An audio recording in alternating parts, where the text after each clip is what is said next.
नमस्कार दोस्तों, मैं राजेंद्र कुमार टेक्निकल नॉलेज में आपका स्वागत करता हूं। आज हम प्रिंसिपल ऑफ टीचिंग के एग्ज़ाम में जो भी क्वेश्चन पूछे जाते हैं उनको हम डिस्कस करेंगे तथा हर एक क्वेश्चन को डिटेल में समझेंगे ताकि आपके एग्ज़ाम की अच्छे से तैयारी हो सके। तो अगर आप चैनल पर नए हैं तो चैनल को सब्सक्राइब कर बेल आइकन घंटी जरूर दबा दें ताकि आपको आने वाले इंपॉर्टेंट वीडियो की जानकारी मिल सके। तो चलिए शुरू करते हैं आज की वीडियो। आज की वीडियो बहुत ही इंपॉर्टेंट होने वाली है, तो वीडियो को पूरा जरूर देखें। पिछली वीडियो में हमने प्रिंसिपल ऑफ टीचिंग के 60 क्वेश्चन तो डिस्कस कर लिए हैं। अगर आपने वो वीडियो नहीं देखी है तो वीडियो के नीचे लिंक मिल जाएगा, आप वहां जाके वो वीडियो देख सकते हैं। तो 61वां क्वेश्चन है, निम्नलिखित में से कौन सी एक अधिगम सामग्री है? ऑप्शन ए सूचना पत्रक, या ऑप्शन बी पाठ योजना, या ऑप्शन सी निर्देशन योजना, या ऑप्शन डी ये सभी। तो इसका जो राइट आंसर है ऑप्शन ए सूचना पत्रक जो है वो अधिगम सामग्री है। अब हम सूचना पत्रक यानी कि इन्फॉर्मेशन सीट के बारे में कुछ जान लेते हैं।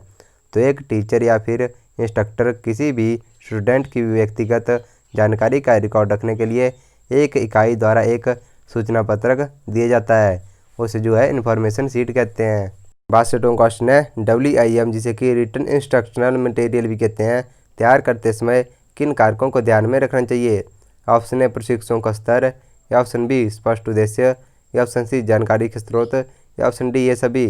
तो इसका जो राइट आंसर है ऑप्शन डी ये सभी, यानी कि WIM जिसे कि लिखित निर्देशात्मक सामग्री या फिर रिटन इंस्ट्रक्शनल मटेरियल भी कहते हैं, उसको तैयार करते समय प्रशिक्षुओं का स्तर, स्पष्ट उद्देश्य, जानकारी के स्रोत ये सबको ध्यान में रखना चाहिए। अब हम WIM के बारे में कुछ जान लेते हैं। तो WIM जिसे कि लिखित निर्देशात्मक सामग्री कहते हैं, इसे जो है शिक्षक अपने शिक्षण को सरल बनाने के लिए करते हैं तथा छात्रों को सीखने के लिए प्रेरित करने के लिए तथा जीवन को सीखने में यह बहुत भी महत्वपूर्ण होती है।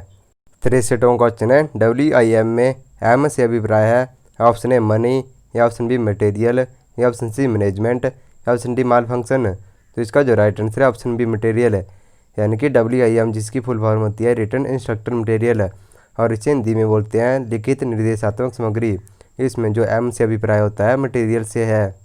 64वां क्वेश्चन है, निम्नलिखित में से कौन सी सामग्री विद्यार्थी द्वारा तैयार की जाती है?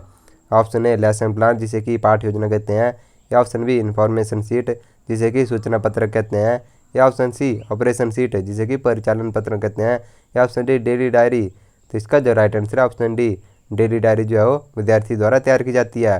बाकी लेसन प्लान जिसे कि पाठ योजना कहते हैं, इन्फॉर्मेशन सीट सूचना पत्रक और ऑपरेशन सीट जिसे कि परिचालन पत्र कहते हैं, ये सब इंस्ट्रक्टर द्वारा तैयार की जाती है। तो इसका भी आप जरूर ध्यान रखें। 65वां क्वेश्चन है, निम्नलिखित में से कौन सा निबंध प्रकार का परीक्षण कहा जाता है? ऑप्शन ए वस्तुनिष्ठ परीक्षण, या ऑप्शन बी मौखिक परीक्षण, या ऑप्शन सी विषय परक परीक्षण, या ऑप्शन डी प्रदर्शन परीक्षण। तो इसका जो राइट आंसर है ऑप्शन सी विषय परक परीक्षण जो है वो निबंध प्रकार का परीक्षण है। 66वां क्वेश्चन है, परीक्षण का उद्देश्य क्या है? यानी कि टेस्ट का उद्देश्य क्या है? तो ऑप्शन ए अधिगमकर्ता की समझ की जांच करना, यानी कि जो लर्निंग कर रहा है उसकी समझ की जांच करना, या ऑप्शन बी अधिगमकर्ताओं को अध्ययन करने के लिए प्रोत्साहित करना, या ऑप्शन सी उनके कमजोर बिंदुओं को जानकर अधिगमकर्ता का मार्गदर्शन करना, या option D all of this. तो इसका जो राइट आंसर है ऑप्शन डी ये सभी, यानी कि परीक्षण का उद्देश्य जो है अधिगमकर्ता की समझ की जांच करना होता है तथा अधिगमकर्ताओं के अध्ययन करने के प्रोत्साहित करना तथा उनके कमजोर बिंदुओं को जानकर अधिगमकर्ताओं का मार्गदर्शन करना होता है। तो ये सब जो है टेस्ट का उद्देश्य होता है, यानी कि परीक्षण का उद्देश्य होता है। 67वां क्वेश्चन है, निम्नलिखित में से कौन सा वस्तुनिष्ठ परीक्षण का प्रकार नहीं है? यानी कि इनमें से कौन सा ऑब्जेक्टिव टाइप टेस्ट नहीं है? तो option A fill in the blanks यानी कि रिक्त स्थान भरें, या option B true and false यानी कि सही है गलत, या ऑप्शन सी मैचिंग यानी कि सुमेलन, या ऑप्शन डी एक्सप्लेनेशन टाइप यानी कि व्याख्या प्रकार का। तो इसका जो राइट आंसर है option D explanation type test जो है वो ऑब्जेक्टिव टाइप टेस्ट नहीं है। बाकी फिल इन द ब्लैंक्स यानी कि रिक्त स्थान भरें, ट्रू एंड फॉल्स यानी कि सही है गलत, मैचिंग यानी कि सुमेलन, ये सब जो है वो ऑब्जेक्टिव टाइप टेस्ट है। 68वां क्वेश्चन है, निम्नलिखित में से कौन सा दुर्घटना का एक कारण है? ऑप्शन ए सुरक्षित मशीन पर कार्य करना, या ऑप्शन बी सभी सुरक्षा नियमों का पालन करना, या ऑप्शन सी कार्य करते समय सुरक्षा साजो सामान का उपयोग, या ऑप्शन डी कार्य में जल्दबाजी करना। तो इसका जो राइट आंसर है ऑप्शन डी कार्य में जल्दबाजी करना जो है वो दुर्घटना का एक कारण है। बाकी जब आप सुरक्षित मशीन पर कार्य करते हैं तथा नियमों का पालन करते हैं, वो कार्य करते समय साजो सामानों का प्रयोग करते हैं, तो दुर्घटना नहीं होती। 69वां क्वेश्चन है, शैक्षणिक अधिगम का वर्गीकरण किसने विकसित किया? ऑप्शन ए बेंजामिन ब्लूम, या ऑप्शन बी इवान पावलोव, या ऑप्शन सी जॉन फ्रेडरिच, या ऑप्शन डी बी.एफ. स्किनर। तो इसका जो राइट आंसर है ऑप्शन ए बेंजामिन ब्लूम ने जो है वो शैक्षणिक अधिगम का वर्गीकरण विकसित किया था। अब हम इस क्वेश्चन को डिटेल में समझ लेते हैं। तो ब्लूम का वर्गीकरण शिक्षा के अंतर्गत सीखने के उद्देश्य के वर्गीकरण से संबंधित है। इसका ज़्यादातर प्रयोग एजुकेशन, ट्रेनिंग तथा लर्निंग प्रोसेस के निर्माण में किया जाता है। 17वां क्वेश्चन है, निम्नलिखित में से क्या गृह व्यवस्था से संबंधित है, यानी कि हाउस कीपिंग से क्या संबंधित है। तो ऑप्शन ए क्लीनिंग यानी कि स्वच्छता, या ऑप्शन बी असाइनमेंट यानी कि नियत कार्य, या ऑप्शन सी WIM, या ऑप्शन डी कम्युनिकेशन यानी कि संचार। तो इसका जो राइट आंसर है ऑप्शन ए क्लीनिंग यानी कि स्वच्छता जो है वो हाउस कीपिंग से संबंधित है। अब हम हाउस कीपिंग के बारे में को जान लेते हैं। तो हाउस कीपिंग का मतलब होता है एक घर, होटल या अन्य स्थानों में बुनियादी सफाई कार्य या सफाई कार्यों का प्रबंधन और प्रदर्शन करने से है। 71वां क्वेश्चन है, निम्नलिखित में से कौन सा एक अच्छी कार्यशाला के साथ संबंधित है।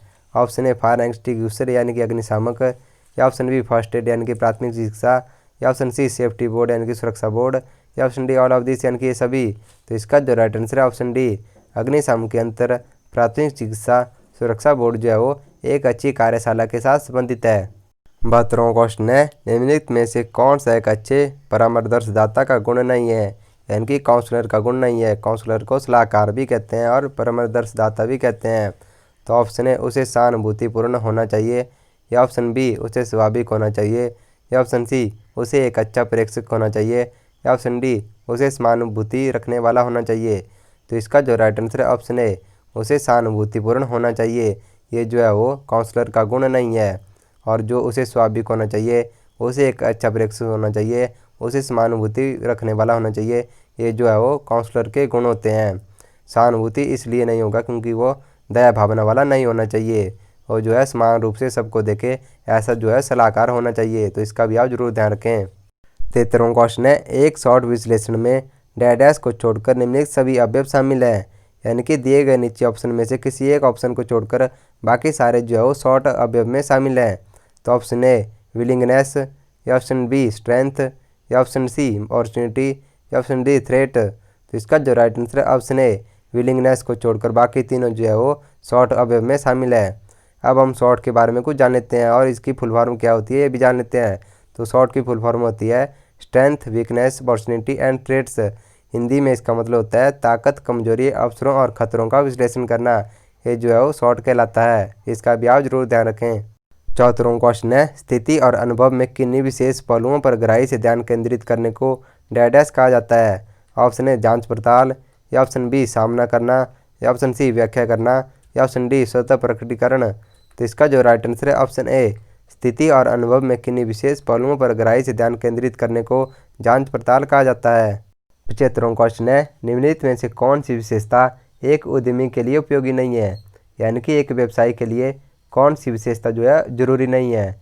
तो ऑप्शन ए अभिमान, या ऑप्शन बी आत्मसम्मान, या ऑप्शन सी आत्मविश्वास, या ऑप्शन डी आशावाद। तो इसका जो राइट आंसर है ऑप्शन ए अभिमान जो है वो एक व्यवसायी या फिर उद्यमी के लिए उपयोगी अर्थात जरूरी नहीं है। बाकी आत्मविश्वास और आत्मसम्मान, आशावाद जो है वो एक उद्यमी और व्यवसायी के लिए उपयोगी है। इस प्रकार हमारे प्रिंसिपल ऑफ टीचिंग के 75 क्वेश्चन तक कंप्लीट होते हैं। आगे के क्वेश्चन हम अगली वीडियो में डिस्कस करेंगे।